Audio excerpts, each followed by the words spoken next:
Hello everybody, this is Toys R Us, and for this special figure showcase and review, we're going to be looking at the brand new Age of the Primes. This is of course Targetmaster Sureshot. So in this video we're of course going to be comparing him with his one and only other iteration, which was of course the original Targetmaster, which is 39 years ago now already.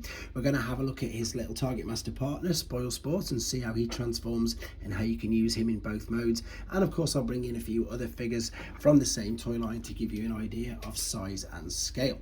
Now, before we get started, I'd like to remind anybody who's not subscribed to the channel, if you'd like to hit that subscribe button for me now, please, because it really will help me out. And once again, just to reiterate that these aren't my toys. As you can see, they are in fact Hasbro test samples. They do still have the numbers on them, and it's thanks to them I've got the opportunity to have a play around with these. And indeed, you can see these yourself at the MCM booth in London Comic Con. Right, let's have a look at this first before we do the comparison. So this, again, this is a figure that we've not had another iteration of at all since the original Generation 1 in 1987. So it's crazy to have another version of this in hand, to be fair, and it's really good. The color scheme I think on this works incredibly well, and I'm pretty sure that for those of you who've seen the multicolored Soundwave that I put a video on, that this must have been the figure they were making before with the colors that were in the mold, because it's pretty much his colors.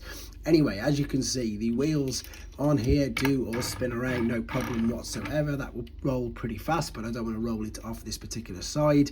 Everything looks to fit together nice and compactly. Again, to be honest, all of these new figures, everything seems to hold together really well. The spoiler looks like you can maneuver it a little bit.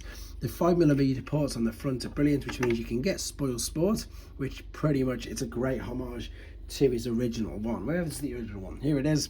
The original one's just a little bit taller. There's a bit of extra detail though there for the eyes, whereas the G1 original has the red face. They've probably both still got pretty much exactly the same sort of transformation. Is it going to go? I'm super scared to do this. There we go. Oh, a little bit more, so that's going to go on there. And of course you would expect this to go on there like that. And again, because it's a 5mm port, I wonder if it'll fit that. It might not necessarily. No, it's not, but you will be able to fit other people's weapons and accessories on that, no problem. And I'm pretty sure that you should be able to, because again, 5mm ports have been industry standard with Hasbro forever, to be honest. So yeah, there you go. The Generation 1 version fits on there. And then funnily enough, let's have a quick look. Does this, I need that to come back just a little bit more. That was one of the main sort of issues with the Generation 1. It did slide down. Yeah, there you go. You can swap them over if you in fact wanted to. So you can see the homage there. The fact you've got the yellow inside the tyres is fantastic. It's pretty much like his appearance in the Rebirth. As you do find with most Generation 1 figures, they are that little bit bigger. So yeah, it's a bit smaller, but again, it's going to be more compact. And I'm pretty sure, in fact, not pretty sure, it's going to have a lot more articulation on it. But the homages right down to the Autobot logo being right in there are perfect. And of course, we don't see rub signs anymore anyway. So yeah, pretty much similar as we'd expect.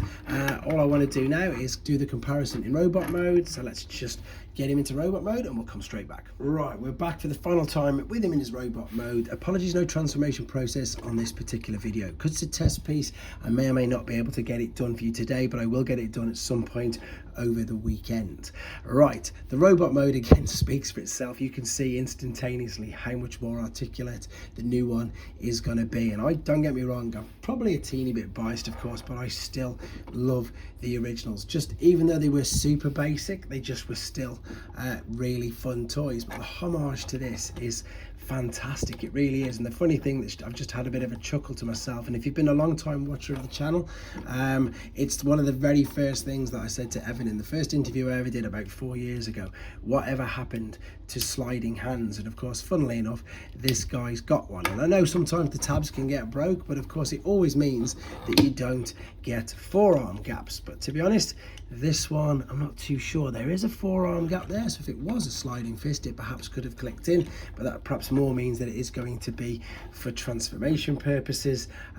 But as you can see, let's do a few side turns. The wheels on the new one are tucked away much better than these. This one, as you can see, does teeter around, and I've just realized I've lost a piece on my original. Round to the back, yeah, that's condensed away much better than this, to be honest, which you can tell. And again, going to the other side, and back to the front. Looks amazing. Let's have a look at him properly then with a little bit more detail. So head sculpt is fantastic. It will spin, oh yep, it will go all the way around. It will look up and down. The arms will come out to the side, which you can see there. You can then go all the way around. Is it unrestricted? It does, it misses that. I mean, you can be pedantic and it will get stuck there, but it will pretty much miss it with just a tiny little adjustment. There is it's more of a bicep turn rather than the shoulder. It's more in the bicep, but then of course it flexes at the bicep as well. And as we've just seen, yeah, that's not going to move. If it does move, I will correct it in a video tomorrow, but it looks molded on to me. You've got a full waist swivel going on there. The legs, I imagine these are going to kick, yeah, quite high up because there's nothing really restricting it. And again, if you just swivel the hips, you can take it even further back. Yeah, this will keep going round. You do have a thigh swivel at the top, or more of a hip turn, to be honest. Then you've got your knee bend, that will go all the way back. And then your toes will rock, tap, maneuver around like so. You can even maneuver, oh, there's spoilers because they look to be, well, they are. Let's just have a look at these. These are on 5mm ports, so you can maneuver these around as well by the looks of it. You can move it up. Oh, I'm being a little bit too rough with it, or you can move them down. So it's good that you've got that as an option, shall we say. Of course, the targetmaster will not fit in there. You can't open that up at all. But it's a great, yeah, updated version. It's something that's, whenever we get something like this and it's the first of its kind, it's always a little bit surreal, because again, I was really lucky to be a Transformers fan in the Generation 1 day. So it's always nice when we get something like this to, let's just say, surprise us. And I think, to be fair, there's not much more to say about it. It's a great figure, and as I say, really pleased that we've actually now got an updated one. And if I'd have known I'd have had access to this, I of course would have brought the other Target Masters as well. So apologies for that. I've just clicked that out. I could stand him up, but there you go, guys. This was a quick look at your brand new Target Master. This is of course Sureshot. Let me know what you think in the comments, and again, I'll get around to answering as many questions as I can while I'm here, and hopefully a few more comparisons with the figures we've got in the booth as well. Thanks for watching, guys. Take care.